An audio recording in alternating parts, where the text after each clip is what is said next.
Chindanda ayol oila va jamiyat ustuni, hayotimizning fayzi va ko'rki. Ayollar bilan hayotimiz go'zal va mazmunli.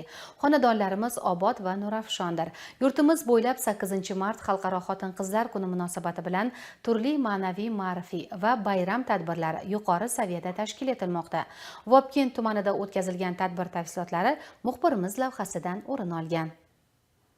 Vobkent tumanidagi 20-maktabda ham 8-mart Xalqaro xotin-qizlar kuni munosabati bilan keng qamrovli ma'naviy ma'rifiy tadbirlar tashkil etildi. Bayram tadbirlari avvalo sinfxonalarda boshlandi.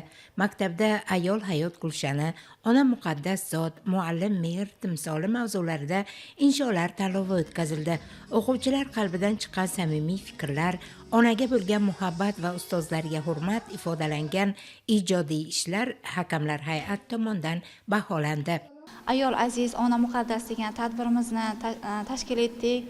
Mana shu kelayotgan 8-mart arafasida onajonlarimizni madh etib, ular haqida she'rlar, qo'shiqlar yodladik, raqslar guldastasini taqdim etyapmiz, rasmlar tanlovini e'lon qildik. Ularning o'zlarini ijodlarini namoyish etishlari, onalariga bo'lgan his-tuyg'ularini, qalblaridagi bo'lgan gaplarini, so'zlarini mana shu sahnada hozir namoyish etib beryaptilar.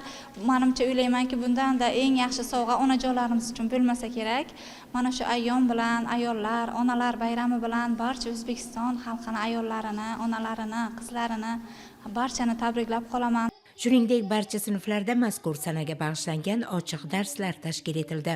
Dars jarayonlarida ayollarning jamiyat hayotdagi o'rni, tarixda nom qoldirgan buyuk ayollar faoliyati, oiladagi tarbiya va mehr-oqibat haqida fikr almashinildi. O'quvchilar tomonidan tayyorlangan taqdimotlar, chiqishlar darslarni yanada mazmunli va ta'sirchan qildi. Bu yerga ota-onalar, nuroniylar va mehmonlar taklif etildilar. Sahnada o'quvchilar tomonidan ona va ayol zotiga bag'ishlangan she'rlar, qo'shiqlar, raqs va sahna ko'rinishlari namoyish etildi. Ayniqsa, ona mehri va ustoz ayollarning fidokorona mehnatini tarannum etgan chiqishlar yig'ilganlarga katta ta'sirot bag'ishladi. 20-son maktabida jami o'quvchi sonimiz 366 nafar tashkil qiladi.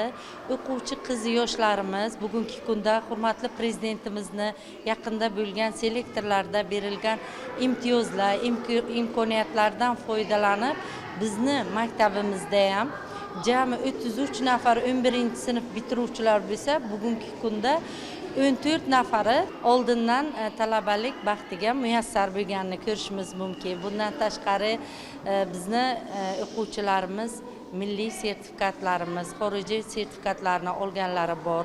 Har haftaning payshanba kuni yoshlar bilan uchrashuv va yoshlarning muammolarini eshitib, ularning muammolari bo'yicha yechimlarni amalga oshirib kelmoqda biza.